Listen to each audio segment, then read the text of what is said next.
ఒకప్పుడు నూనె తక్కువ వేసి వంట చేసుకోవాలంటే నాన్ స్టిక్ చాలా బాగుంటుంది అని అందరూ నాన్ స్టిక్ మీద పడ్డారు, బాగా కొన్నారు కూడా. ఇప్పుడేమో నాన్ స్టిక్లో తింటే క్యాన్సర్ వస్తుంది, కాస్ట్ ఐరన్ మంచిది అని దాని మీద పడ్డారు.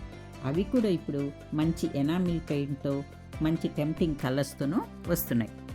సరే, అందరితో పాటు మనము కదా అని ఎలాగూ బ్లాక్ ఫ్రైడే రోజు చాలా ఆఫర్స్ ఉంటాయి కదా అని ఆ రోజు షాపింగ్కి వెళ్ళాం.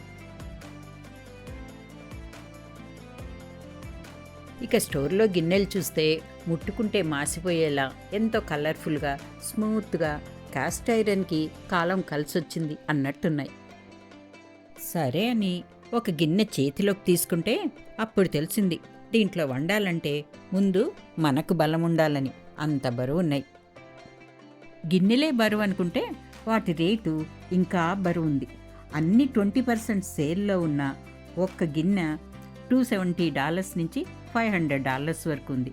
అంటే మన రేట్లో అయితే 20,000 నుంచి 40,000 వరకు అన్నమాట. నాకైతే ఈ రేటుకి వెండి గిన్నెలేగొని వంట చేసుకోవచ్చేమో అనిపించింది.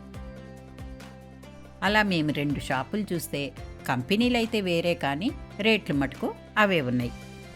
ఏంటి ఈ గిన్నెలకి ఇంత రేట్ ఎందుకు అంటే వాళ్ళు చెప్పిన సమాధానం ఏంటంటే, ఇవి ఇప్పుడు కొంటే మనం వాడాక మన నెక్స్ట్ జనరేషన్ కూడా వాడచ్చట.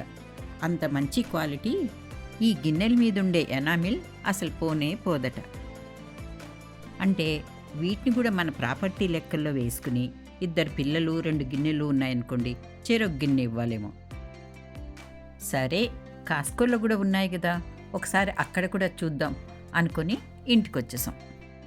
వస్తూ లాస్ట్లో ఈ చిన్న గిన్నె చూశాను, ఇది ఎంత ఉంటుందా అని. ఇది కూడా ఆఫర్లో $100 ఉంది, అంటే 8,000. ఇప్పుడు కాస్కో గిన్నెలు చూద్దాం. ఇక్కడైతే ఆ స్టోర్లో ఉన్నంత చాయిస్ లేదు. ఒక్క సెట్లో 2 గిన్నెలు ఉన్నాయి. ఒకటి 3.7 లీటర్స్, ఒకటి 5.6 లీటర్స్. సెట్ అయితే సెట్గానే తీసుకోవాలి, అది కూడా 2 కలర్సే ఉన్నాయి. ఇక క్వాలిటీ విషయానికి వస్తే ఆ గిన్నెలంత క్వాలిటీ కాస్త తక్కువే. అయినా 2-3 జనరేషన్స్కి ఉండవేమో, కానీ వంట చేసుకోవడానికైతే ఎటువంటి ప్రాబ్లము లేదు. రేటు చూస్తే కళ్ళు మూసుకొని తీసుకోవచ్చు. మామూలుగా అయితే ఈ 2 గిన్నెలు కలిపి $60. ఇప్పుడు వీటికి కూడా ఆఫర్ ఉంది, $45. అంటే 5,000వి ఇప్పుడు 3,600కి వస్తాయి. ఇప్పుడు మీరు చెప్పండి, ఏవి తీసుకుంటే బెటరు?